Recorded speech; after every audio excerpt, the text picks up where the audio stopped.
Let's talk about what Ukraine needs to do to ensure its victory and its independence. The number one thing Ukraine needs to do is prevent the capital city of Kiev from being surrounded. If Kiev is surrounded, they are done for. If Kiev is not surrounded, well, then they've got a good chance to either negotiate a decent peace deal for themselves. When they only lose tiny or small or less significant parts of the country, they keep on to Kiev. Zelensky stays in power. But if they do not prevent the Russians from surrounding Kiev, if the Russians are indeed able to surround Kiev, it's going to be a very difficult situation for the Ukrainians. The other thing the Ukrainian independent forces need to do is President Volodymyr Zelensky needs to appoint something like a co-president, somebody who has similar power to the president and is always giving speeches, always on the front lines, always being recognized by the Western media, because, as Zelensky has said, he is the number one target for elimination and killing by the Russian forces. So what if Zelensky is killed? What happens then? Well, as the Ukrainians, do you just keep your damn fingers crossed and really hope that he doesn't get killed and really, try to protect him? Look, that's not going to work. There is a reasonable chance that Zelensky will be killed by the Russians in this invasion. And so what he needs to do is elevate somebody to be his successor. Now, I'm certain that he has a vice president, right? And that's how it is on paper. But I would say most people in the West have no idea who that is. I cannot speak for how many Ukrainians know of the vice president or think the vice president is powerful or something like that. But in any case, Zelensky's successor, be it his vice president,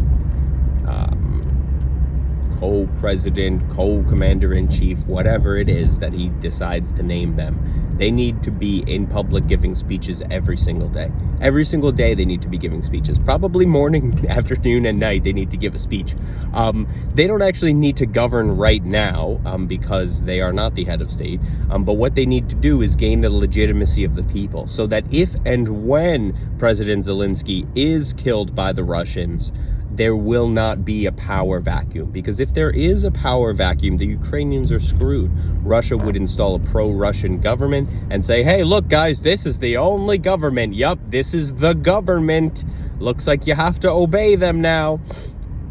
And then, a few days later, the Ukrainians would have to scramble and say, no, we actually have, a resistance force, just like the French resistance. And, our actual government is in exile.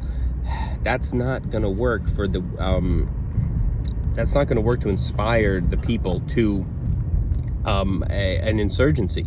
They need to have a public and famous and well-recognized leader that the Ukrainians can quickly and easily fall back on if and when their own current president is killed. So what does Ukraine need to do to make sure that they don't lose this war? They need to make certain that Kiev is not captured. They need to publicize and make famous President Zelensky's successor. And I would say a couple other more tactical things. They need to get the Javelin and Stinger missiles into the hands of frontline fighters as soon as humanly possible. Definitely by the end of the week. 5 days from now.